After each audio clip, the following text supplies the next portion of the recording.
Irmãos, Lucas capítulo 5, a partir do verso 27, nos diz assim: Passadas estas coisas, saindo viu um publicano chamado Levi, assentado na coletoria, e disse-lhe: Segue-me.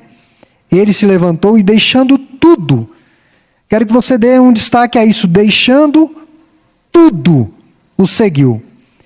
Então lhe ofereceu Levi um grande banquete em sua casa, e numerosos publicanos e outros estavam com eles à mesa.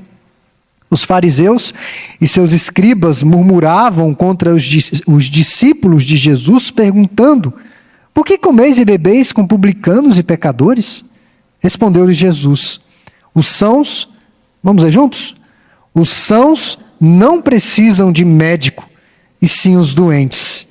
Não vim chamar justos, e sim pecadores ao arrependimento. Disseram-lhe eles: Os discípulos de João, e bem assim os dos fariseus, frequentemente jejuam e fazem orações. Os teus, entretanto, comem e bebem. São glutões.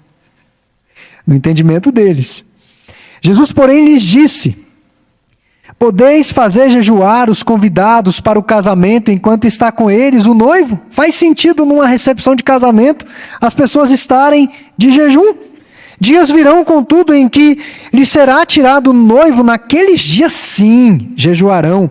Também lhes disse uma parábola: Ninguém tira um pedaço de veste nova e o põe em veste velha, pois rasgará a nova. E o remendo da nova não se ajustará à velha. E ninguém põe vinho novo em odres velhos, pois o vinho novo romperá os odres, entornar-se-á o vinho e os odres se estragarão. Pelo contrário, vinho novo deve ser posto em odres novos, e ambos se conservam. E ninguém, tendo bebido o vinho velho, prefere o novo, porque diz: o velho é excelente. Meus irmãos, a religião judaica estava tomada de uma fermentação do legalismo. Havia legalismo religioso, o que é um problema sério para qualquer comunidade cristã. Os líderes colocavam fardos muito pesados sobre os ombros dos seus discípulos, e eles mesmos não carregavam esses pesados fardos. E neste contexto, Jesus anuncia uma mensagem absolutamente libertadora. E é a respeito disso que eu quero falar essa noite. O Evangelho liberta. O Evangelho é sinônimo de libertação, é uma boa nova.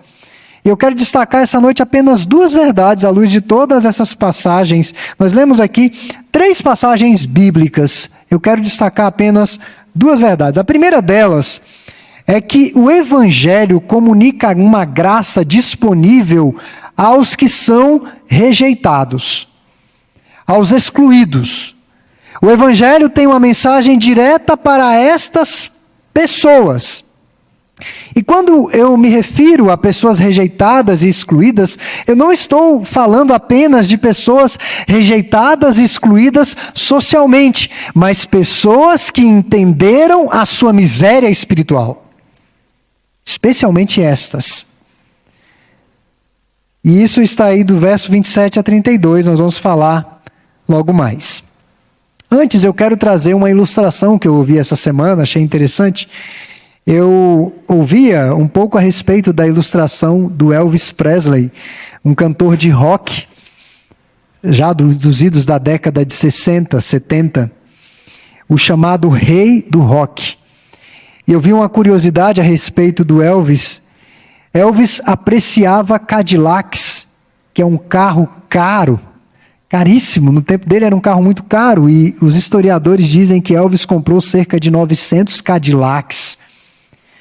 Mais de 25 milhões de dólares investidos em Cadillacs.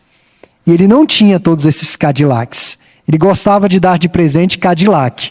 Então, se você era amigo do Elvis, certamente você iria ganhar um Cadillac dele.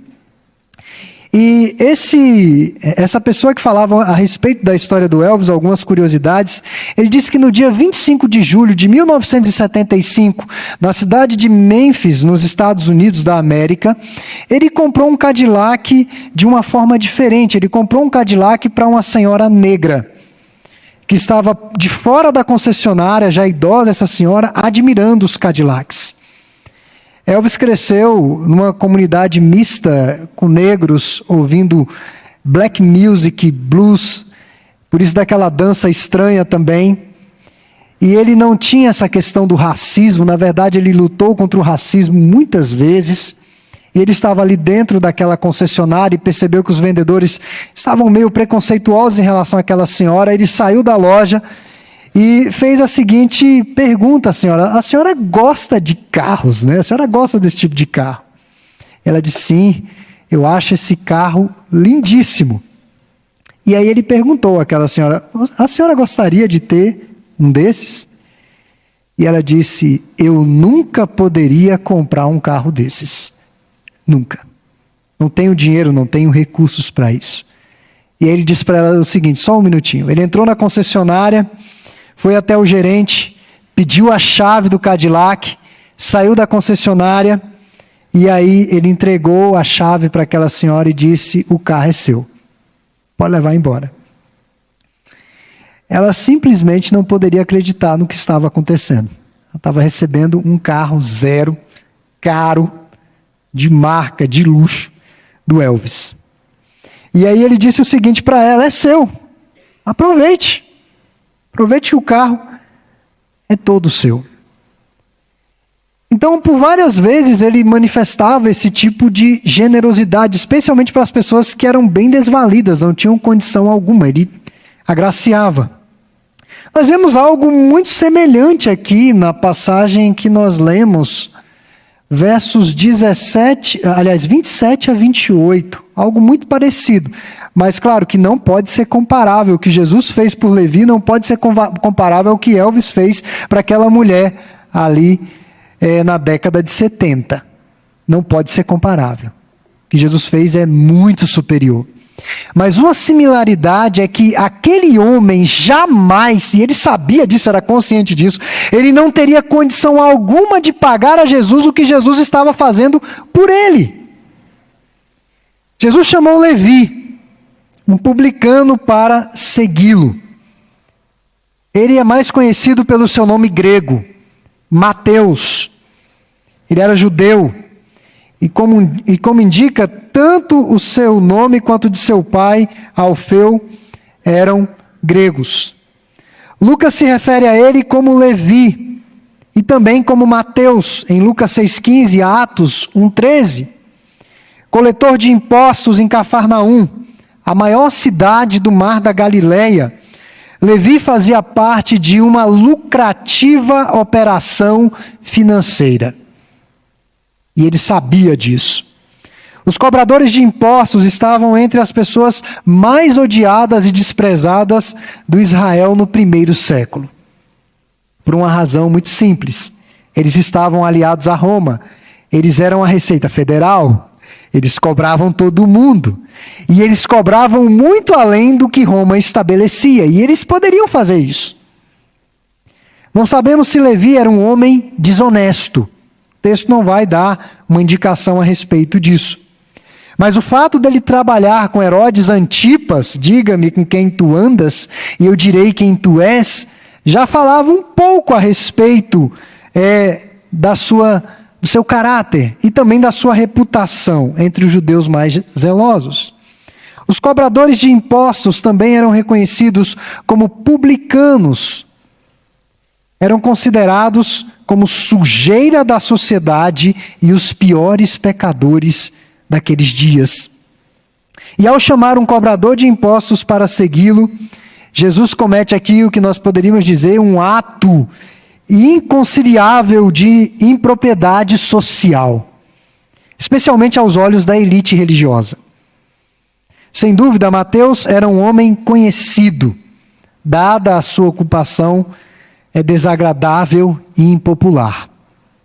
O Talmud, uma compilação dos ensinamentos antigos considerados sagrados pelos judeus, o Talmud diz o seguinte: é justo mentir e enganar um cobrador de impostos. Em outras palavras, o Talmud diz que é lícito sonegar um imposto. Talmud, não estou falando da Bíblia, tá? Estou falando do Talmud, que é como se fosse uma espécie de confissão de fé do judaísmo, uma interpretação da Torá. Então no Talmud dizia, é lícito você mentir e enganar esses cobradores de impostos. Nenhum publicano era autorizado a testemunhar em um tribunal de justiça, porque não era confiável, não poderia nem mesmo entrar na sinagoga ou no templo. Eles eram proibidos de entrar na sinagoga e no templo. E é por isso que Lucas registra, que Lucas 18, o publicano, o coletor de impostos, está longe, quando ele fala ali da oração do fariseu e do publicano, que é o cobrador de impostos. E aí Lucas 18 diz que o cobrador de impostos orou de longe, batendo no peito: eu não sou digno, Senhor, de ti. Eu sou um miserável. Eles sabiam disso, eles tinham consciência disso. Lucas 18, 13 nos diz assim: o publicano, estando em pé, longe, não ousava nem ainda levantar os olhos ao céu, mas batia no peito, dizendo: ó Deus, sê propício a mim, pecador. É esse tipo de gente que Jesus chamou. Esse tipo de pessoa que estava absolutamente marginalizada na sociedade. Pelos critérios da religião judaica, Levi jamais seria um discípulo. Levi não era digno de ser um discípulo. Jesus fez dele um apóstolo, chamando-o de Mateus. E este foi um homem que, ironicamente, escreveu um evangelho que é endereçado aos judeus, o evangelho de Mateus, que tem essa carga de fala do judaísmo. Ele escreveu para o seu povo, sendo um ex-publicano. E aí nós aprendemos, irmãos, que o chamado de Jesus de fato é soberano. Levi não ofereceu nenhuma resistência, ele não pediu nenhum tipo de explicação a Jesus, ele deixou ali a sua calculadora, ele deixou ali o seu escritório, ele deixou tudo que ele estava fazendo para trás e passou a seguir Jesus. Imediatamente. O publicano deixou tudo para trás para seguir um novo caminho junto ao Senhor. E olha que não foi fácil. Não foi fácil. E daí nós vemos a partir do verso 29 que a cena muda da coletoria de impostos para a casa de Levi. É como se fosse um casa cheia para os jovens, né? Você sai de um culto e vai para uma festa, para um momento de confraternização. A transformação de Levi o levou imediatamente a uma celebração. Ele começou a glorificar a Deus. Ele abriu a sua casa para Jesus, e no Israel do primeiro século, compartilharam a refeição, era uma declaração de aceitação social e de amizade. É mais ou menos, vamos tomar um café juntos. É o que acontece com os pastores, né? Quando a gente está assim muito distante, eu fico ministrando numa igreja há muito tempo, tem um amigo pastor distante, e aí mesmo na mesma cidade, Taguatinga, tem momentos que eu chamo alguns colegas, vamos tomar um café juntos. Aí a gente conversa, a gente ri, a gente desfruta daquela comunhão que é necessária. Então, tomar uma refeição juntos não era apenas comer, mas era o desenvolvimento de uma amizade, de uma convivência, de uma comunhão. E não foi apenas Jesus. Levi chamou outros para desfrutarem dessa graça. Ele chamou aqueles que ele conhecia, aqueles que ele convivia, publicanos, pecadores, pessoas do seu convívio social, seus amigos, para estarem juntos com Jesus. E aprendemos aqui também que o evangelho sempre é para ser compartilhado, nunca é para ser escondido, sempre compartilhando o evangelho. Levi repartiu a mensagem com seus pares, e o reverendo John Charles Riley, que é um pastor inglês do século XIX, ele disse o seguinte: o homem convertido não desejará ir para o céu sozinho. O homem convertido não tem esse desejo de ir para o céu sozinho. Ele quer levar quantos puder, especialmente seus amigos, os seus familiares, as pessoas que ele gosta, que estão distantes do Senhor. O Evangelho de Cristo não são as boas novas para os arrogantes, para os individualistas, para os altivos e para os soberbos. Os escribas e fariseus, em contraste a Levi, se consideravam justos aos olhos de Deus. E eles questionaram por que Jesus estava comendo em companhia de pecadores, de publicanos, de pessoas que eram rejeitadas por toda a sociedade. E nós aprendemos, irmãos, que quem não percebe a sua miséria eterna jamais vai se deparar com o caminho da salvação. Quem não se considera doente não vai procurar socorro médico. Eu te garanto que todas as vezes que eu fui ao hospital em busca de um socorro médico é porque eu estava passando muito mal. E não foram poucas vezes. Não foram poucas vezes. Quem não percebe que está doente não procura médico. E doenças silenciosas que manifestam poucos sinais, como um câncer silencioso, um câncer maligno, ou doenças crônicas, como a diabetes ainda não diagnosticada. E nós tivemos um pastor que foi acometido de uma doença crônica dessa natureza. Eu me recordo que ele começou a perder muito peso, e ficar meio aéreo, e tomando muita água. Nós fomos cursar o mestrado, ele tomava, era litros de água no quarto. Eu li aquilo e falei, gente, mas isso não está normal. E um frio em São Paulo intenso. E ele no quarto lá, tomando água na garrafa. Dizendo uma sede. Eu falei, meu Deus, mas onde esse homem encontrou essa sede, né? Diabetes. Quando ele recebeu socorro médico, já foi para a insulina direto e de lá não saiu. Se não tivesse a insulina, ele tinha morrido. Então, quem não percebe que está doente, não procura médico. O Evangelho é para esses que sabem que tem uma dificuldade, um problema. Mas além do Evangelho comunicar graça aos rejeitados, uma outra verdade que quero destacar dessas passagens é que o Evangelho vai desembocar numa nova vida. É isso que os versos 33 a 39 vão falar o tempo inteiro. É óbvio que temos aí uma questão relacionada ao jejum, mas o jejum é apenas uma parte dessa história toda. O judaísmo havia transformado a vida em um fardo pesadíssimo, como eu disse no início da mensagem. Seus ritos sagrados se tornaram tristes e opressivos. Uma vida só de regras. Mais de 800 preceitos da lei que deveriam ser seguidos rigorosamente para que você fosse salvo. Jejuar era um desses preceitos. E jejuar para o judeu do primeiro século era como que estar de luto. Era se colocar numa situação de luto. E eles jejuavam sempre com a intenção de receber algo de Deus. O jejum era uma moeda de barganha, e uma moeda forte, uma moeda pesada. O jejum para a gente não é isso.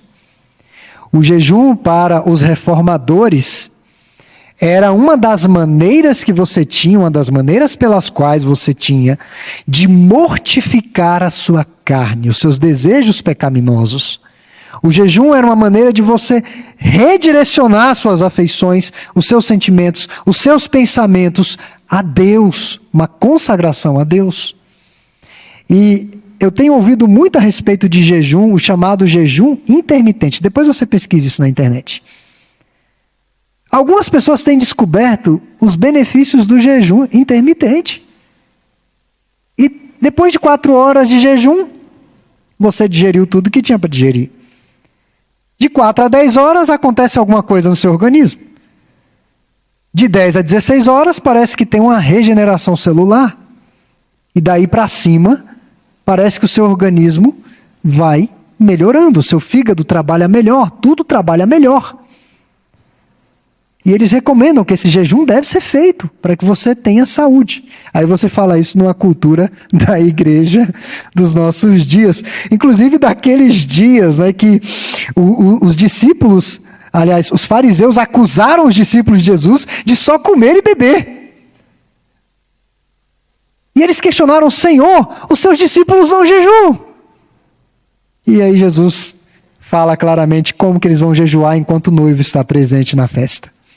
Isso não faz sentido. Ou seja, enquanto Jesus estava com eles, naquele ministério terreno, não havia necessidade de jejuar, porque Jesus estava ali. Eles poderiam conversar diretamente com Jesus, ter a orientação direta de Jesus, mas haveria o tempo, Jesus já alertou que o noivo iria sair. Aí sim havia necessidade de jejuar.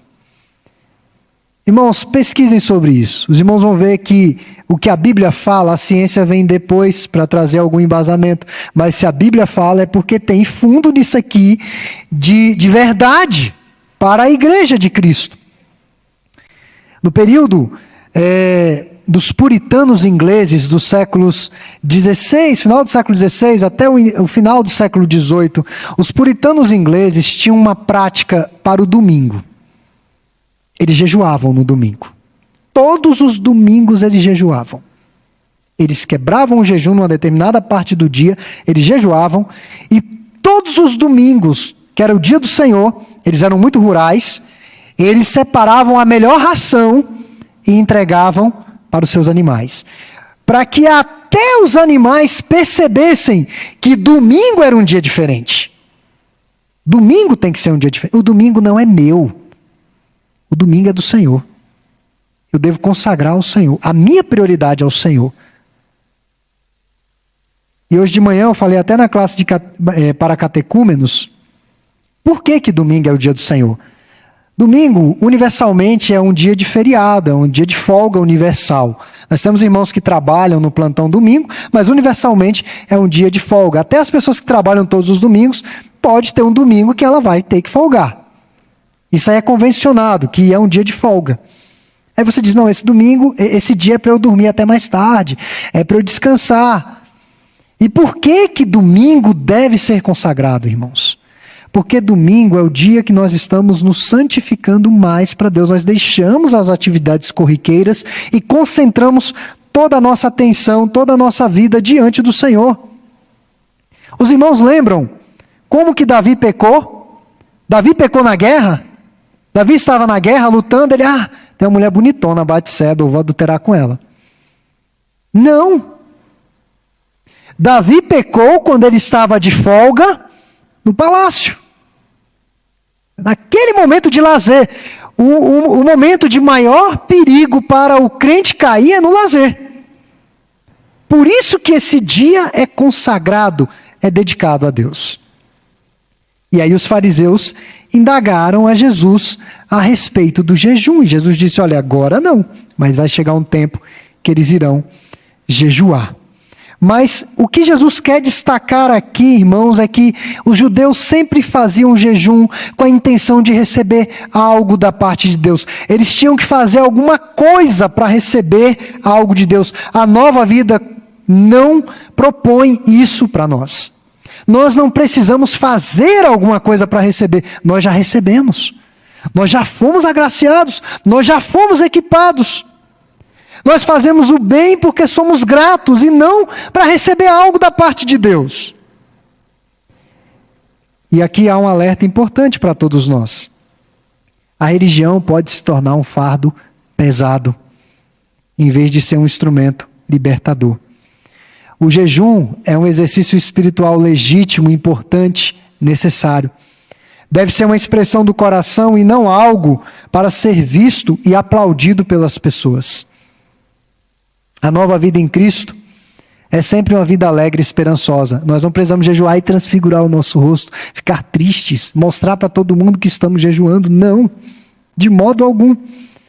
Jesus se vale da ilustração do remendo novo em tecido velho e do vinho novo em odres velhos. Eu tive uma dificuldade de leitura, se fosse o ex-presidente Temer, ele teria lido mais facilmente. Mas a vida cristã não é uma reforma do velho. É isso que Jesus está querendo dizer aqui. mas é algo completamente novo. O cristianismo, portanto, não é uma reforma do judaísmo. Essa mensagem que Jesus está querendo transmitir àqueles líderes religiosos. Eu não estou propondo, disse Jesus a eles, uma reforma do judaísmo. O vestido novo, aliás, o vestido velho, eram as velhas práticas do judaísmo. O vestido novo corresponde à salvação pela graça.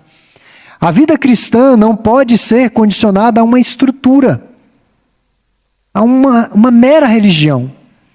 Embora o cristianismo tenha se tornado uma religião. Mas o cristianismo é extremamente plural, irmãos. Nós vamos ter uma manifestação do cristianismo no Brasil, uma manifestação do cristianismo na África, uma manifestação do cristianismo em outras partes do mundo. Na Coreia, por exemplo. É diferente. Mas há algo que unifica. É a obra de Cristo Jesus. Ela é que é esse fio condutor. Propõe-se uma nova vida. E aí a vida cristã não pode, como eu disse, ser condicionada a uma estrutura velha. Na Palestina, os vinhos eram armazenados em odres de couro. E esse couro era produzido com a pele da cobra. Ele era feito dessa forma. Eles faziam aquelas bolsas com o couro da cobra e ali era armazenado o vinho. E naquele processo dele ficar ali fermentando, vários gases eram liberados, só que o couro da cobra era flexível quando novo. Então ele se adequava àquela situação e àquele, digamos, amadurecimento do vinho. Mas aquele couro ficava velho.